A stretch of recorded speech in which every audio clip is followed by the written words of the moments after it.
downfall today is that the grass is long. It was VM. Yes. VM was it VM? VM was with me. It was quite funny. We were so excited. And then we desperately tried to ask for a quick link, and it was kind of like, as I was going, quick link, the server looked at me and went, nope, I'm out of here, and then ran away. I think it was a combination of me being very excited and the fact that there were so many birds alarming, and I think trying to bomb drop onto its head and annoy it. What you seen, Seb? You're just catching leaves. He's catching leaves. Seb's doing this. The golden light. Seb's catching leaves in the golden light. Can you? Very funny. I could just see his arm going out the car, and I kept thinking he's pointing. I've missed the serval now, and the python again. No, just our dear Frenchman catching leaves in the golden light. Even better. So we're coming to the end of Battalier Road now, and then we'll decide what path we're going to take next, and we'll have a little scratch around. I think we might sort of aim to go back down towards Leadwood, and then from there, once we get back to Gowrie Main, I'm definitely going to drive the cut line all the way, I think down to where Zoe's Road sort of comes out on nothing, not a leopard on Termite Mound. An elephant termite mound. Oh, I don't like those. Those are not my favorite kind of elephants. I wish you could hear the sound effects of when an insect whacks you on your face. Hey, Seb, you can't hear that sound, hey? When an insect goes and knocks me. Only if Nikki says only time you hear it is if it's a dung beetle. Yes, you'd hear that in all sorts of colourful words. I can imagine from the presenter that it hit in the face. They are not pleasant. When the dung beetles whack you in the pip, in the head, in South Africa we call a head a pip sometimes. Anyways, I'm going to go this way down here and still look for our elephants and, well, any animal that would like to be a part of the sunset safari this afternoon, the golden light. But Tristan has got an animal that's out a little bit early this evening. It is out a little early. It's making use of all of the green grass that's growing, but it's scrub hare that is out and in beautiful sunlight as well. So nice to see their big ears that they've got and those massive eyes that indicate that these guys are animals that are out at night a lot, because when you've got animals with massive ears like that and really big eyes, it's generally a sign that they are nocturnal. And Nikki, you say there's a tick on his ear. It does look like there is a few ticks on his ear, not just one. So there's a couple, and you can see why. Look at all the blood vessels that are inside of that ear, rich with blood. And so if you're a tick, I suppose it's a great place to be. And it'll be difficult for a scrub hare to groom the back of the ears. And after all, those are pretty big. You'd have to kind of use the leg to fold it down and then try and go through it like that. But as you can see, nose always working, typical of any of this family, whether it be rabbits or scrub hares. And then their little black tail that they've got, so when they lift it, it goes very white color so that the little ones are able to follow them. Now it's going to the toilet. It just looked like it went to the toilet there. As you'll find with these guys, when they go to the toilet, sometimes what they do is they'll actually turn around and they eat what they've defecated. So they are not like our impalas or buffalo that are able to ruminate and to regurgitate and re-chew their food. So they'll defecate and then they eat what they've defecated and basically re-eat it and absorb nutrients again. But you can see it's eating all of those beautiful green shoots that have come out in the last few days, and that's about as good a view of a scrub hare as you're ever going to get. And I believe a lot of you are loving the scrub hare. It's almost a sign that Easter is on its way, and it can be our very own little Easter bunny. I wonder if it's going to bring any Easter treats for the Wild Earth crew. I would imagine there will be some, although apparently David and who was the other, Nikki, was it you or is it somebody else, have been getting stuck in to the little Easter eggs that we had in the kitchen at one point. So I'm not sure if it was you, Nikki, or Louise. That's right, it is not you. I do apologize, Nikki, you are not the Easter egg thief. It is Louise and David who have been snacking on all the Easter eggs that are in the kitchen.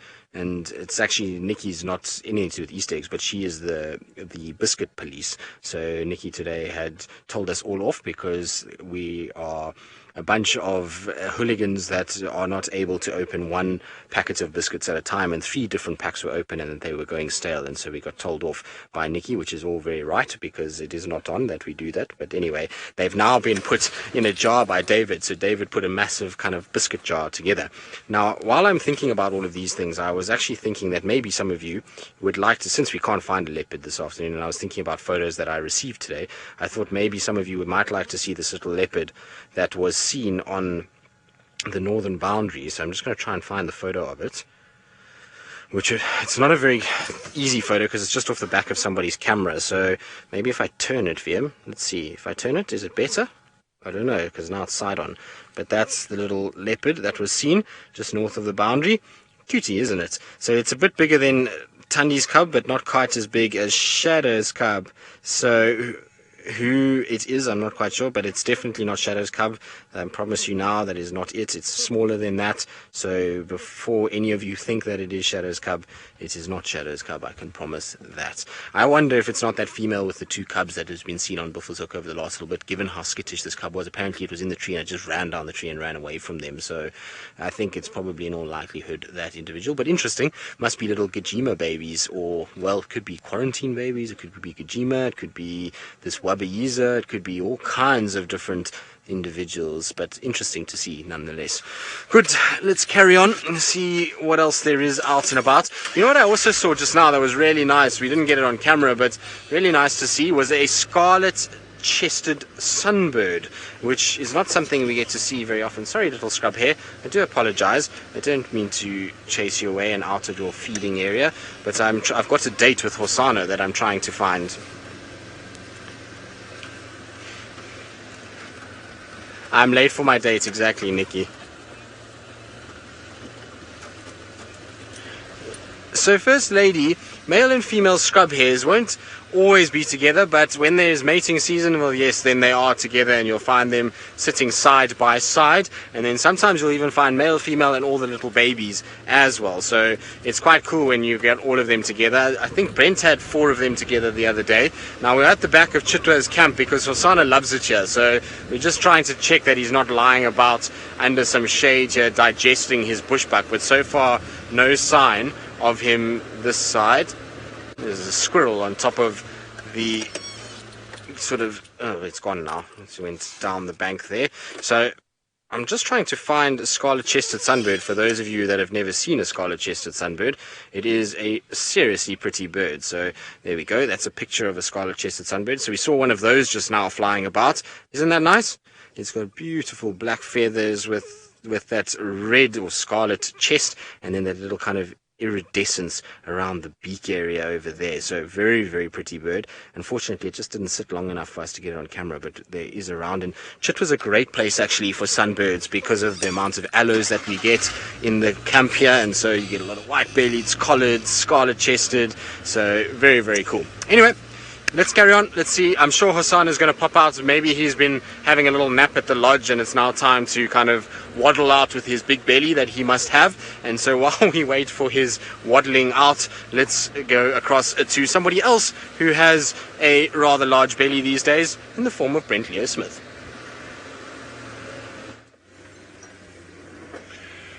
Tristan, no one has a bigger belly than you, I'm afraid. And I'm sorry I'm not looking, I'm concentrating, I'm trying to make sure I don't hit a stump and fall out of the car like Tristan and his big belly. It's the momentum of his belly that took him out of the car. But we've made our way off Gallagher shortcut to the other side of those little rivers. And as I keep saying to Tristan, bring the scale, my friend, bring the scale.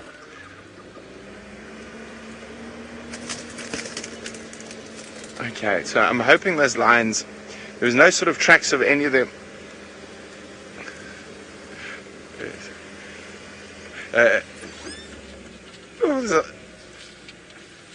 no, I thought I heard something there.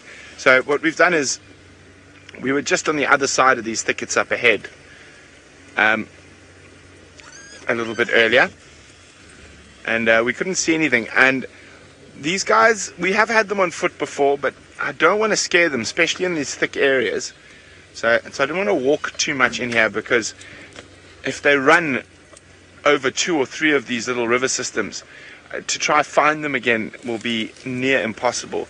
So that's why we've driven around, and I think we've got a good chance that they might be snoozing up one of these little thickets that we couldn't see up from the other side. We hope. You see anything, Dave? I can't see anything. No. And it's been sweltering today, so I don't think, as I say, I don't think they've moved too far. I think they've just found a really nice, cool spot. Some wet sand to snooze on. And we just got to try find a way to get through here. There should be a way up there. So basically what I'm doing is I'm going down these little spits of land in between the little ravines, trying to see if we can see down into the ravines for those lions. And so there's no sign of them leaving the area, so I'm pretty sure they're just having a snooze somewhere. It is getting to the right time of the day that they might make a little bit of a move. Let's try down here. This is sort of our last real hope from an off-roading point of view to access into these areas. Watch out there on the left, Dave. And I'll watch out for the hooked thorns on the right.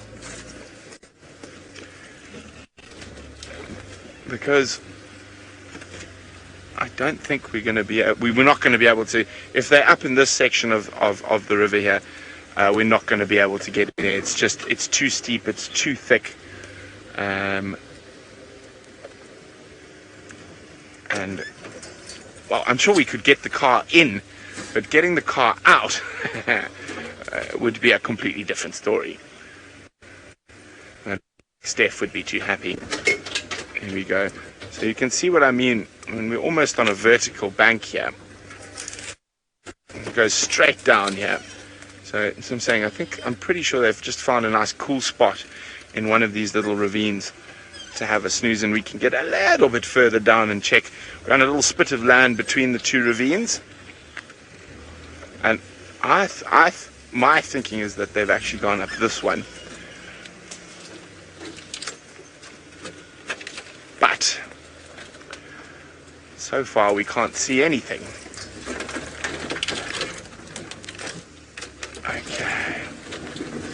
Okay, let's have one last look off the pinnacle here, and then we're going to do a 300 million point turn to try and get off this little pinnacle.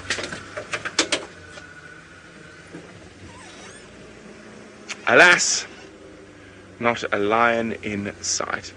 Okay, so while we do our 300 million point turn, let's send you back to Taylor to see what her plans are for the rest of the evening. Goodness, Brenda, it's going to take you a while to turn the car around. Good luck with that. I hope you've got some water to keep you hydrated. Now, we have not had any luck in finding our elephants this afternoon, which is very disturbing. How many days have I been elephant-free now? Can somebody help me? Trying to think. When last was I at Chitwa? I feel like that's where all the elephants are. Although I saw elephants briefly, and then they disappeared. So it doesn't, no, it never counts when it's not on camera. Otherwise, I would have won the bird challenges against Brent. Don't tell him I said that. Please don't repeat that, Nikki. Otherwise, I'm never going to hear the end of it. So we're still okay. Also, I thought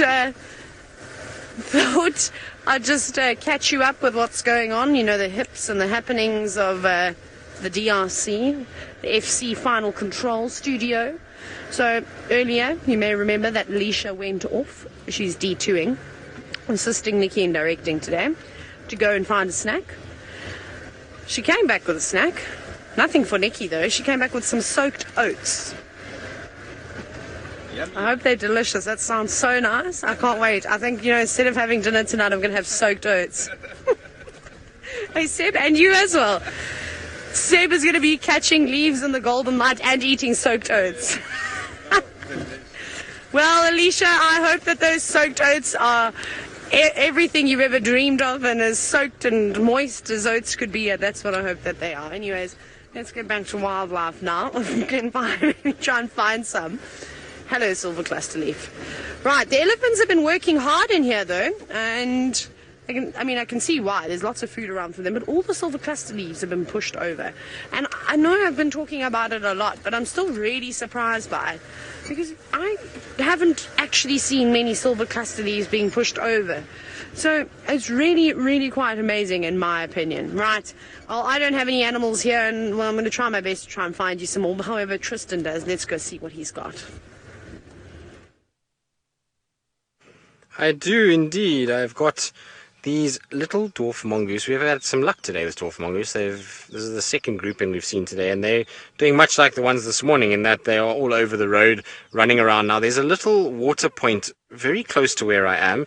There it is, and there was one that was making its way towards that water point to drink, and I was hoping that we might get drinking mongoose. Can you imagine if we had drinking mongoose? I don't think I've ever had drinking dwarf mongoose, well, that have been brave enough to drink where I'm sitting, and so it would be nice to find them. Now, the two in the back are having a serious game. They were tumbling around and biting each other, and so maybe we're going to see more of it. There's another two running down the road, also playing. You can see they're just coming out of everywhere now. It's mongoose fiesta at the moment, and there's last bit of energy being spent as the sun is starting to dip down, so these guys are starting to kind of head back to their mound where they're going to spend the night. But before that, it's a game time. It's time to chase each other around, roll around in the grass, bite and play and just hone their skills a little bit.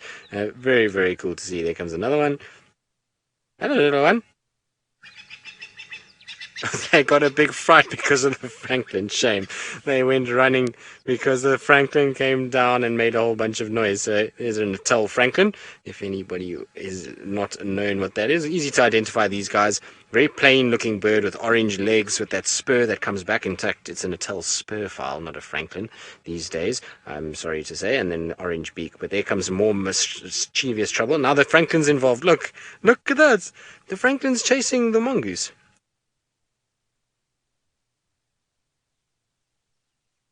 Feast, you are a new viewer to our show, and I hope that you're loving seeing a bit of Africa, and you are saying you've never seen dwarf mongoose before. They're cute, aren't they? They're amazing little things. So they're the smallest land-based carnivore that we have here in the Djuma area. And look at this Franklin. This Franklin's being very naughty, chasing all of the dwarf mongoose around. It won't perturb these guys too much. They'll come back out on the road. And so no, there it comes again. It's almost like a little game between the Franklin and the mongoose. This is amazing. I don't know why it's chasing them. Maybe it's got eggs. That's what it could have. It might have eggs in the area, and the mongoose would be a major threat to the eggs of a Franklin. So that's maybe why it's chasing these guys. It could be that, because generally Franklins don't really care too much for mongoose, given that there's such a massive size difference. But if you have a situation where there's eggs around, that could make the Franklin be a lot more territorial and try and chase these guys away. You can see they're kind of coming a little closer, just investigating us. The longer you sit with them, the more kind of curious they get, and the more relaxed they get with you, and they'll start to then come along and see. Now you see it standing up to look into the grass, getting a little bit of height just to see what's going on. Amazing how many there are. They just kind of constantly come out of the grass and come running towards us. There comes another two. Into the grass they go. So very cool. That's a youngish one that's bounding along the road. Come on, quickly up the hill. Isn't it cool when you watch them running? Get like this little bobbing motion. Hey, little one. Yes, you are very busy. Super cute.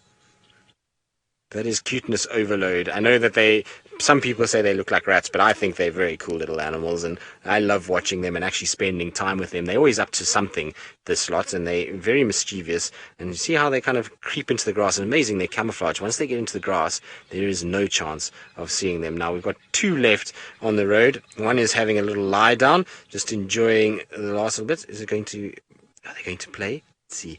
No, they've decided not to play just yet. I think it's the last two that are bringing up the rear. There we go. Look at that.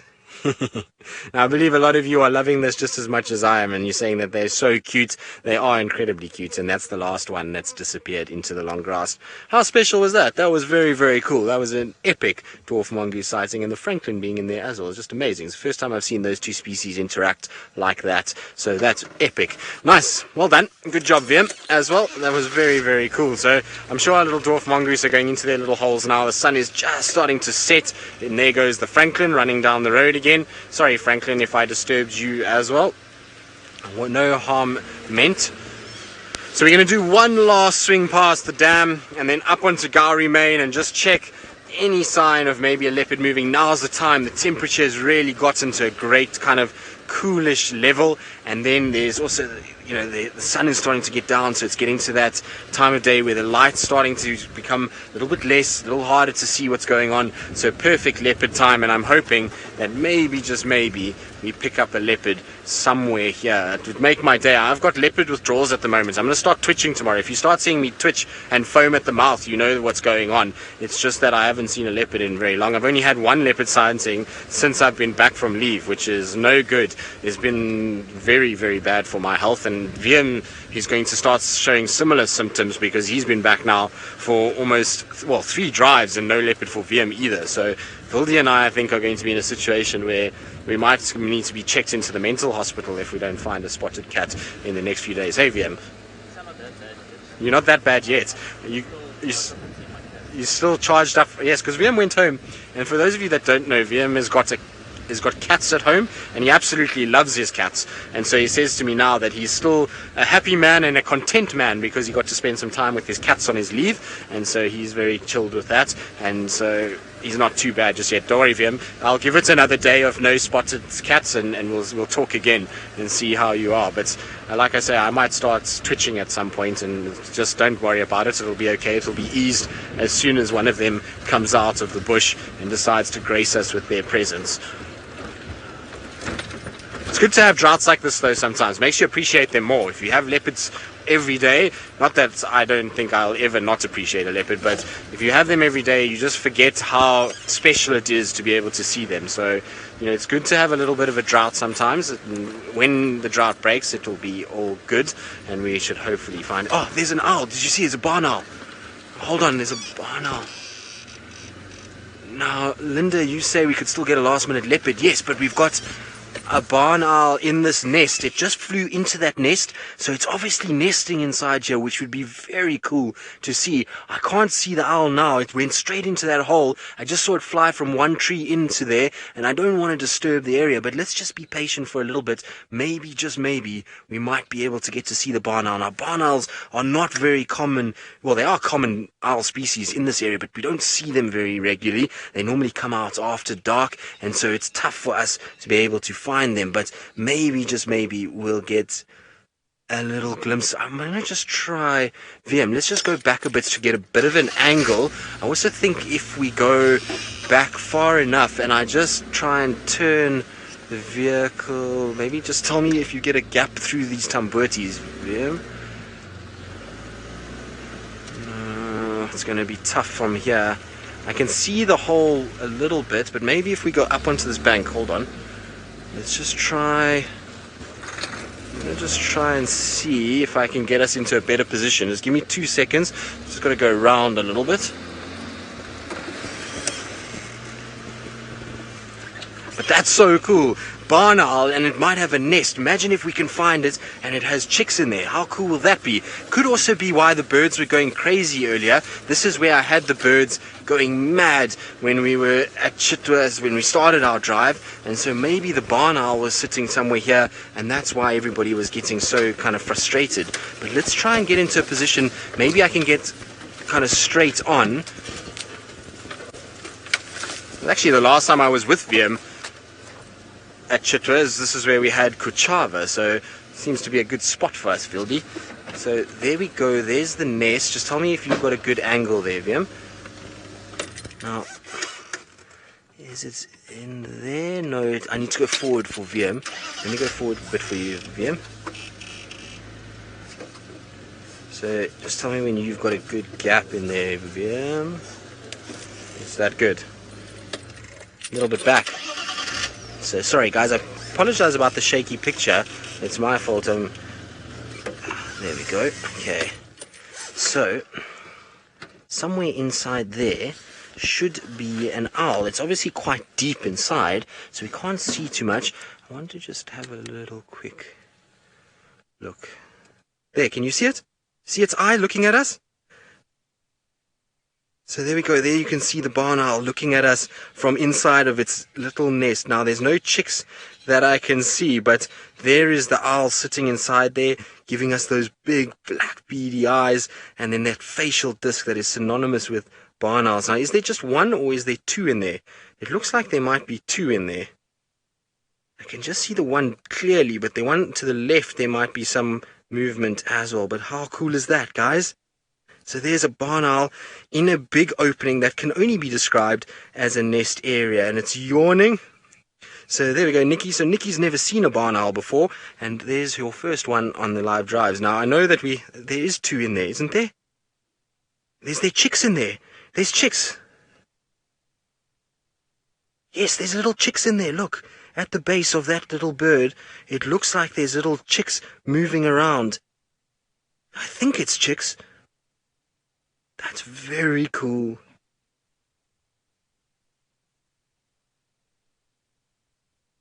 So, Terry, what's happened is they've gone into an area.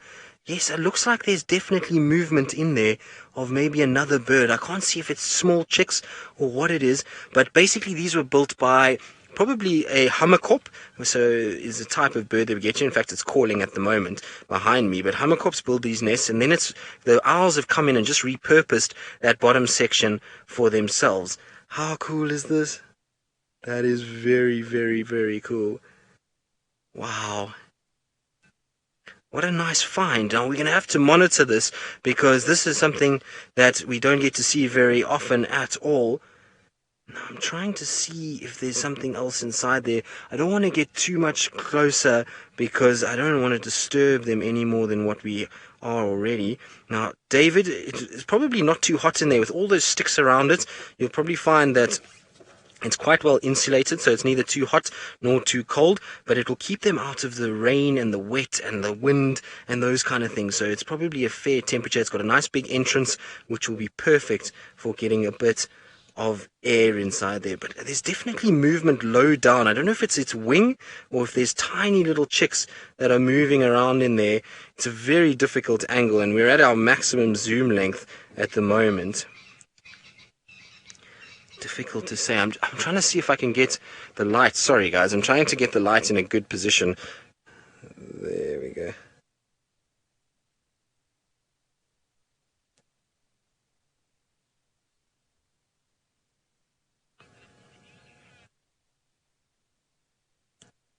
So, Robin, no burrowing owls that I know of that spend time here. Now, sorry, I'm trying to, but I'm holding this light in such an awkward way that it's really difficult to actually get it right. But I don't know, maybe if somebody can kind of maybe blow the picture up and see, it looks definitely like a little chick in there.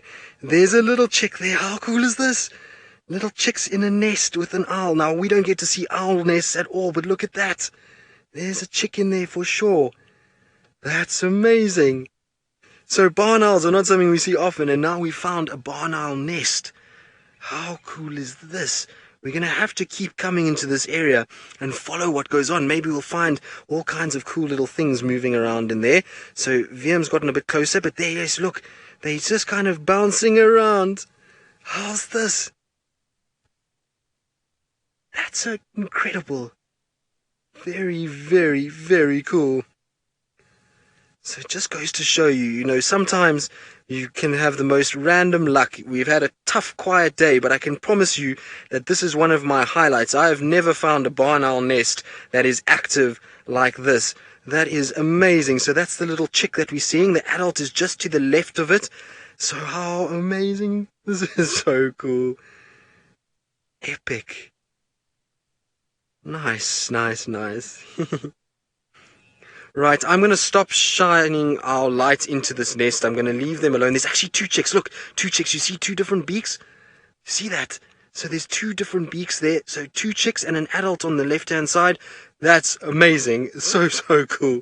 So we'll definitely try and come back here at some point, but I don't want to shine the light in any more than we already have. If we come here at the right time of day, when the sun is setting, we're going to get beautiful golden light inside there where we won't need to use a spotlight. And so I'm going to leave it, and we're going to let these guys have their nap. I don't want to shine the lights any more than we already have, but what an epic find. So we're going to leave the chicks, let them carry on, And while we do that, let's send you back across to Brent, who I'm pretty sure would love to come and visit this at some point in the next few days. I definitely will. Actually, while we were in Chitwa Lodge having dinner last night, there was a barn owl flying through the bar. So I wonder if it's the same owl, and she was hunting for mice and bats inside the lodge. So it could be the fact that the nest is right there. But we have found the thing Taylor has been looking for. Small little group or breeding herd of elephants. We haven't quite given up on the lions yet, and we came down to check the old Mumba Road hyena den and see if the lions popped out there, but they have not. But we have found this lovely little herd of ellies. Now I'm hoping the little baby is gonna, you can just see it behind Mom, is gonna pop out into the open shortly. Hello, little fella.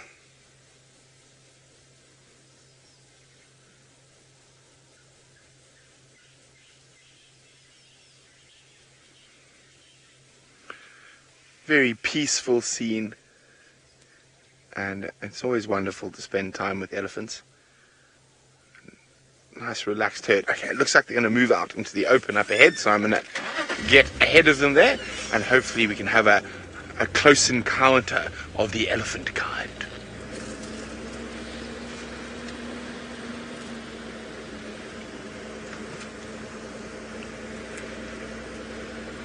Yeah, I'm just trying to see where's the best spot to position ourselves for these ellies.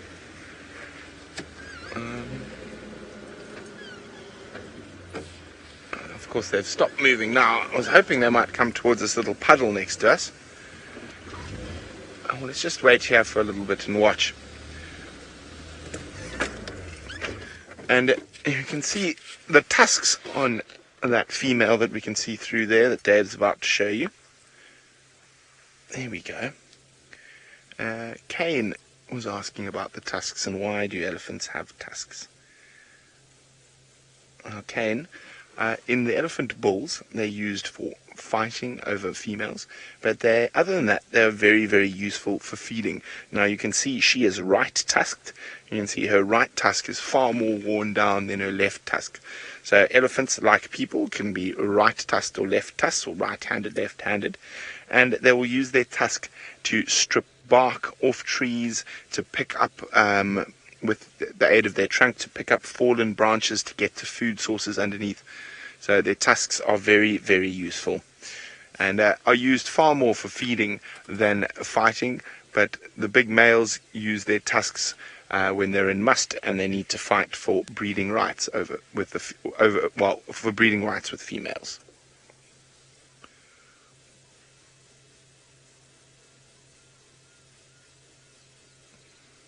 They still might head towards us, and you can see that taking advantage of the late summer grasses, eating as much grass as possible before the winter months when their diet will change, and 80% of their diet will move from grass to trees and shrubs and leaves.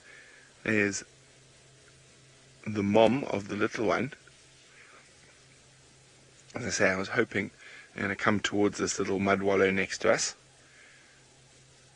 Hey, big girl.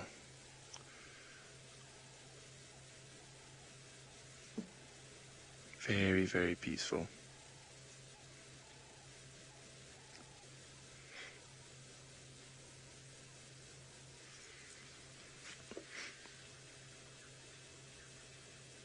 And still quite warm, even though the sun has dipped below the eastern horizon. Western horizon, sorry.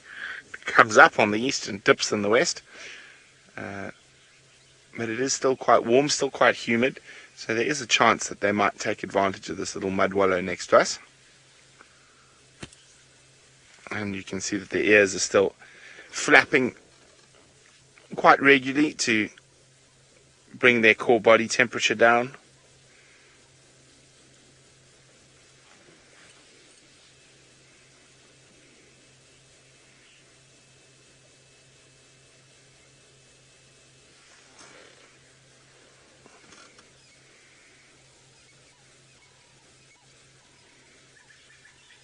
And see, they're not feeding on trees or bushes. but on the grasses that are there at the moment. Now, the one grass they're not going to eat is that chloris grass that's growing on the termite mound in front of them. If they have a choice, they'll try eat a panicum and thermida. That grass is not very palatable, and it doesn't have a lot of sugars. Now, a while ago, I was asked about elephants' taste buds, and do they have more taste buds than us, and what can they taste in comparison to us? And I thought we would have more taste buds than an elephant, and I was wrong. I said I wasn't sure, but I turned out to be wrong. So it turns out that herbivores, elephants, cows, buffalo, all have far more taste buds than we do, up to 25,000 taste receptors in their mouths, whereas we have up to about 8,000. Now, this can vary in different people greatly and in different individual animals. Some people have been recorded with having as little as 200 and some people as many as 8,000. So there's a various different range on those taste receptors in the different animals. But the one thing is that all the carnivores have very few taste receptors, some of them as few as 60, 70, in comparison to herbivores and omnivores. Pigs have quite a lot, 15,000, so more than us. They're also an omnivore. But yeah, so it's possible the elephants can have as many as 25,000 taste receptors in their mouth, as we can only have about 8,000.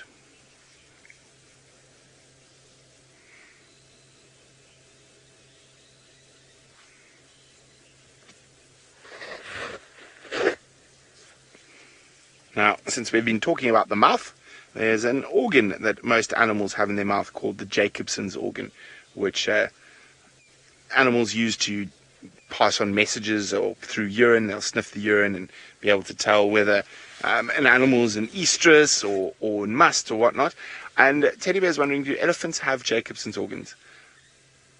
I'm pretty sure they do. Now, of course, it's not going to be as obvious in elephants to see a phlegm and grimace, so when they smell that, they can't really lift their lip up when they've got a trunk in the way. But I'm pretty sure elephants do have active Jacobson's organs. Let me just roll back a little bit here. Are we going to roll? Or do I have to start the car? No, we're going to roll. Oh dear, that steering wheel locked up. There we go. Let's unlock it.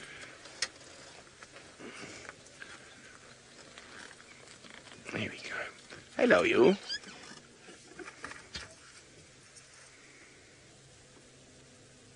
See, quite a prominent tear in her right ear. It could be most likely from a sharp stick or branch.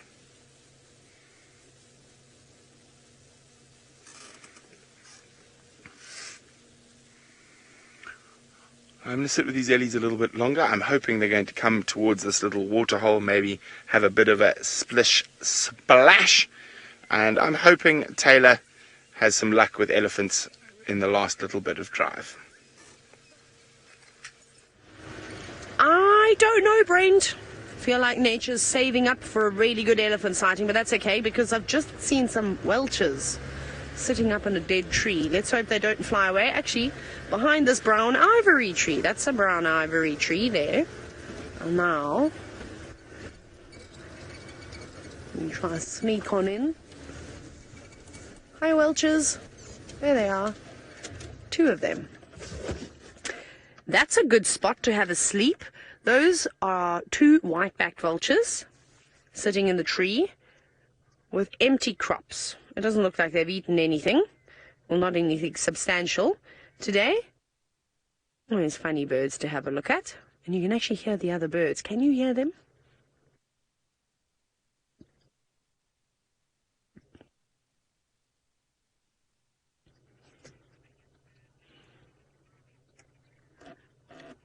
Pretty cool, hey? All those sounds of all the different birds.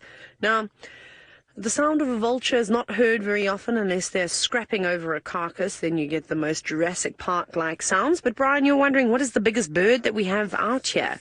I don't know why I thought I mentioned the sounds of vultures make. Oh well. The biggest bird sometimes we see an ostrich. Ostriches are pretty big, but we don't see them too often, so let's not count them. I'm going to have to go with... I'm trying to think now.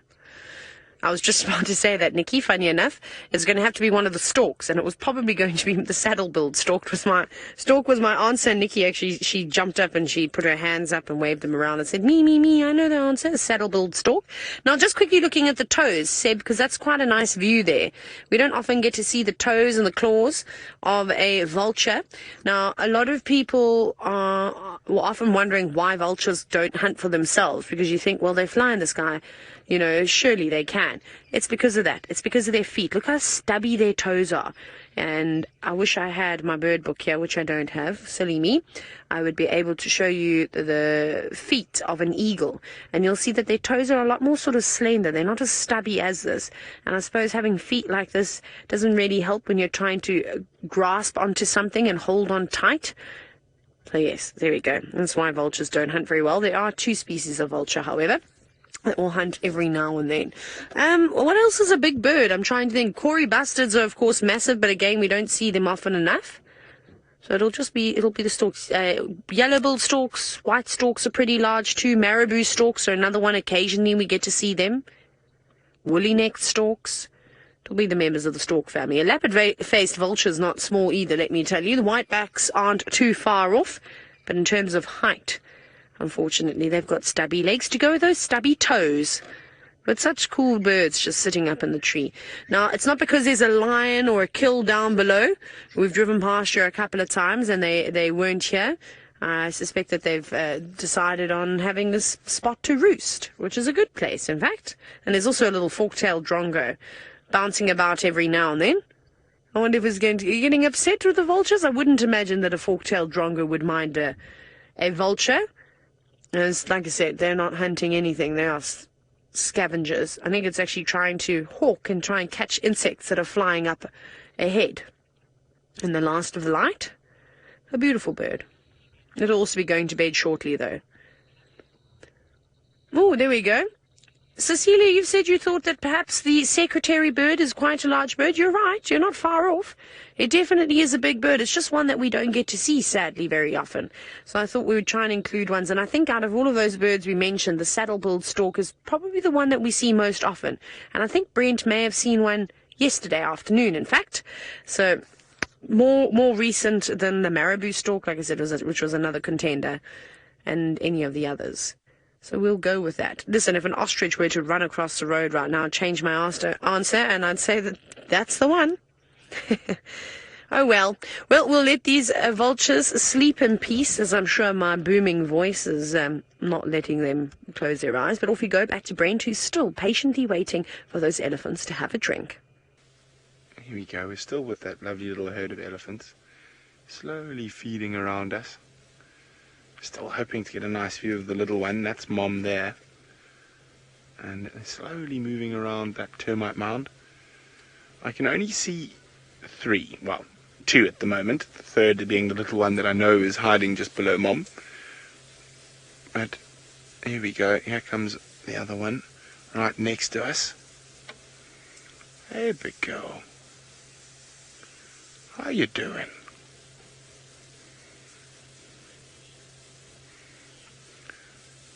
Here we go. See how she's sniffing out for the little clumps of sweet grasses around the base of the guarri bushes. And of course elephants love marula fruit, which is available during the summer. First Lady says, are there any other fruits that the elephants might eat during the winter months? We've got very few winter fruiting trees and plants here, so not really in this part of Africa. In other parts of Africa they will eat wild cucumber during the winter, or tsama melons on the edge of the deserts. Oh, she's doing exactly what I wanted. Let's just move again. No, doesn't look like she was as interested in the water as I thought she might be. Just sort of sniffed it slightly.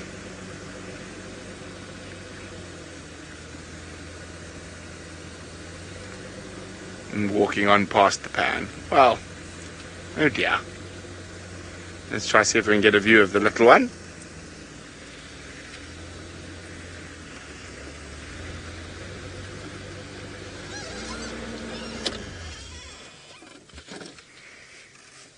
It's a lovely, peaceful elephant sighting. Beautiful time of the day.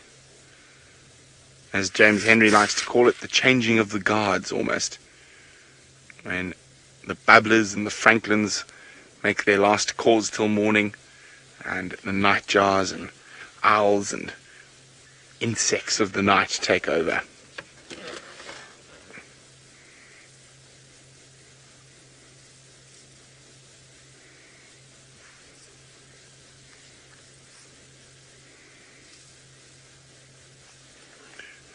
All eating on that little gruyere bush, or raisin bush.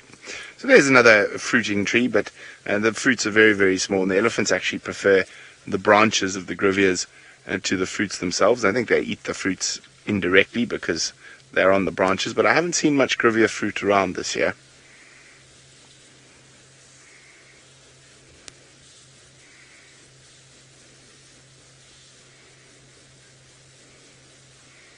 It's just very nice and peaceful. What I'm going to do is I'm going to sit quietly and let you guys listen to the sounds of the elephants and the changing of the guards for about a minute, and just enjoy the peace and quiet of the African bushveld.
Oh, you can see a nightjar just flew above. There it is. Or if you stay wide, Dave, there's a nightjar that keeps flying above the elephants. There it is. Oh, well done, Dave. Now, elephants have to eat constantly to maintain that massive frame of theirs, and cantrell. Yes, they do. They do feed throughout the night. Oh, that's amazing. Talking. So young elephants will sleep more normally during the heat of the day, but on average, adult elephants sleep very little, a matter of minutes per day, and they need to keep moving and keep feeding to keep that massive frame well fed.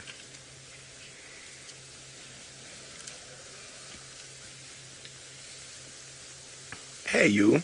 Oh, itchy eye. You tired?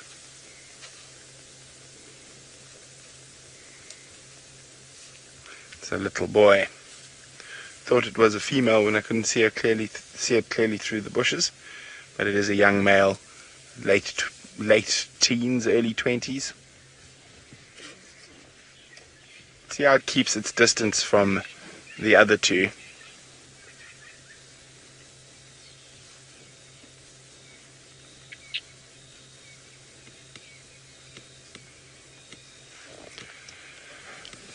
That is an excellent question from Tesla, who's 7 years old. If elephants from Kenya and South Africa met each other, would they speak the same language? Yes, they would. They might not be friends, but they could definitely understand each other. That is a very, very good question tester. Now, there's been quite a lot of research done on elephant communication, and it seems like with the savanna elephants that, yes, the communication is the same throughout the savanna elephants, along from southern Africa through East Africa, even up into Ethiopia, Somalia, Sudan. And the forest elephants, they seem to have slightly different communications, and they're off to the west of that. Well, we're going to let our Ellies meander off quietly, and I'm hoping that those lions have decided to get moving again. So we're going to do one last swing past Galago Pan. Maybe they've popped out of those thick ravines and are going to give us a little bit of roaring action before the end of the safari. And in the meantime, let's go see if Tristan can find any more owls. Well, Brenty, I hope that you find those lions. I give you a lot of trouble and we joke around a lot, but it's always when somebody puts a lot of effort into something, you always hope that they get rewarded at the end of the safari, and most of what we talk about is in jest, and we kind of give each other a bit of a hard time. But I do hope that he finds those lions. Like I say, he's put in a lot of effort for them today, and I'm a little sad that the wild dogs didn't show up, because I know Brent wants to see wild dogs more than anything else. He hasn't seen dogs since, obviously, he went to Kenya, and so hopefully in the morning the dogs will pop out for Brent and he'll be able to get them. I know he put in a lot of effort with the lions, and so maybe he'll get rewarded with those tomorrow morning. But no more owls for us, except that I will tell you that our owls were not just 2 chicks. There were 3 chicks in total. We managed to get a view of a third one and 1 adult that was inside there. So 3 chicks, 1 adult, which is very, very cool. So super happy with that find, and we'll just have to keep monitoring it. The chicks are already quite big. They've still got their down feathers, but they are quite big already, and they should be really entertaining to watch. I reckon there must be lots of things being taken back there, and if we spent some time there, maybe we'd even get to see them regurgitating a pellet or something like that. In fact, if we went to the base of that tree, I'm pretty sure there might be some pellets already there at the base of the tree itself, and you never know what else we could see. It would be a nice place just to go and spend a bit of time around sort of the night time, or even maybe put up a little camera just to kind of see what goes on there. That would be really cool and not interfere too much. But anyway, it was a really big surprise. I didn't expect us to find a barn owl nest tonight, so that's for sure. We didn't find a leopard, but I'll take barn owl nest anyway. It's just as epic as a leopard, that's for sure.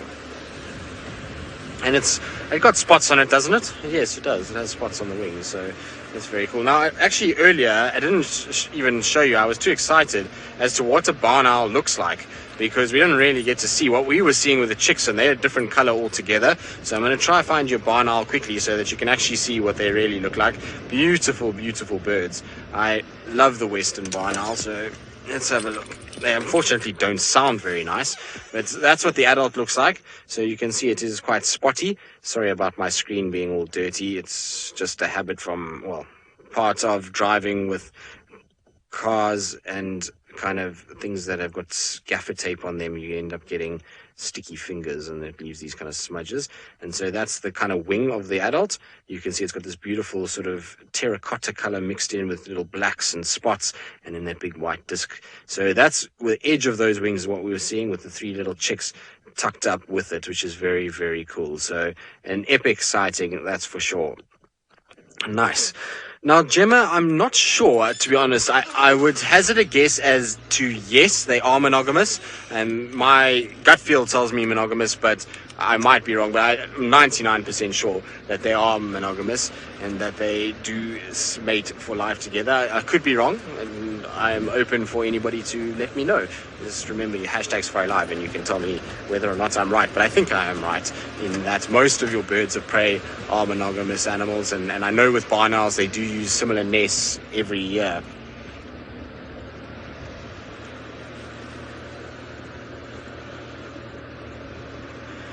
So I'm Mrs. Luckwing. I must be honest, because I have very, very, very little experience with barn owls and their nesting. I don't actually know too much about it. It's the first barn owl nest that I've found since I've been a guide and been able to follow. You know, you see them in Johannesburg and you find nests there, but never really followed a nest. And so I'll do a bit of research tonight and try and find out a little bit more. Maybe Brent has an idea for how long they nest and how long the incubation of the eggs plus the raising of the chicks is, and can give us a better idea. I'm not 100% sure, but I'll read about it tonight. I've got a really nice book about eggs and nests and the nesting procedures of birds, and so I'll quickly go and consult that this evening, and I can give you a proper update tomorrow if you're watching. So hopefully you'll be watching, and then Nikki, if somebody's directing, just to remind me to readdress the barn owl nesting eggs story that I shall try and delve into again tomorrow morning. Super excited about it though. I think it's really cool. I think it's something that we don't get to see very often, and anytime you get into a look into a secretive animal's life is an absolute privilege. So, as much as following these leopards and the big animals around are, when you get to be able to see things like owls or aardvarks or those kind of things, it's just as special sometimes in many, many respects. So super, super stoked with that sighting, and happy that we managed to get to see them, and that you guys all got to see it too. And I think it must be, is it a first for us to have chicks of a barn owl on Safari Live? I don't know. I don't know. Maybe. I'm not sure. It's not a very common owl for us to see. Anyway, let's send you across to Brent Leo Smith, who's been at Safari Live for quite some time, so he might know if we've seen barn owl chicks before, and also about their nesting procedure. And so while I head off home, let's send you across to Brent so he can tell you about them, and hopefully with some lions at some point. Yes, I have, Tristan. I actually had barn owls that lived in our roof of our house in Zululand, and in the shed on our family farm, and in the roof of our house in Botswana.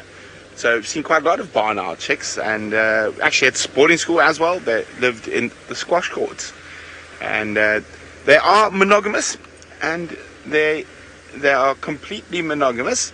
And they also, the other interesting thing is that the length of the incubation of the chicks is about a month only, and the barn owls will be adult and ready to mate at a year old. So they fledge quite quickly.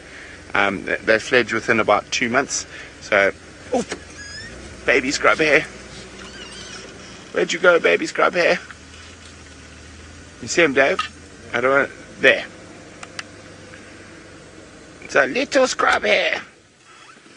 A little baby scrub hair. So about half the size of the adult. Hoppity hoppity. And enjoying the grass this morning. It seems like all the scrub hairs have been out in force. Who was it? Taylor or Tristan who had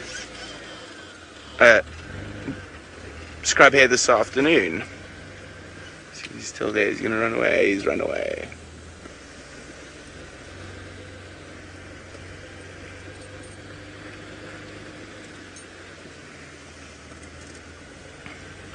Now, we were chatting about about the barn owls and with their monogamous and their nests, and Nedra's asking about their clutch size. How many eggs do they lay? Nedra, if I remember correctly, I think they can lay as many as 3 or 4, but it is normally 2. I'll need to double check that. I'm trying to think. No, I have seen 3 barn owl chicks before. I have definitely seen 3 barn owl chicks before, but I'm not sure what the maximum size of the clutch is.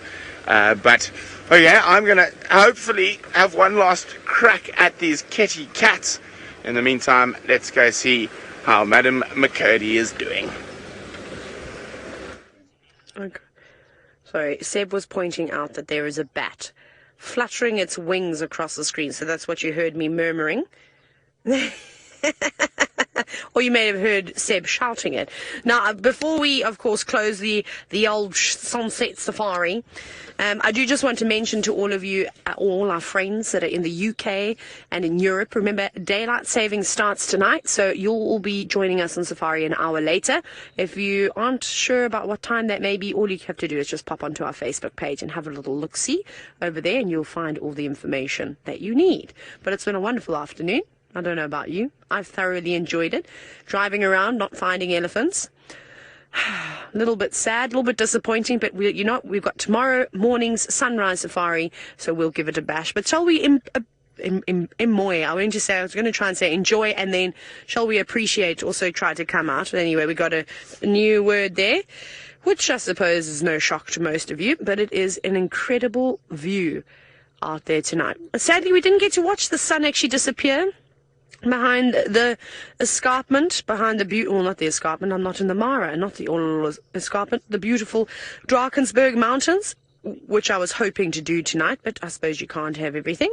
The bats are out in full force tonight. Please come and fly outside my room and catch all the mosquitoes. They can eat many mosquitoes in just a couple of hours. Anyways, remember to join us tomorrow morning for the sunrise safari, where hopefully those cats should have been out marking their territory throughout the night. Until then, cheerio.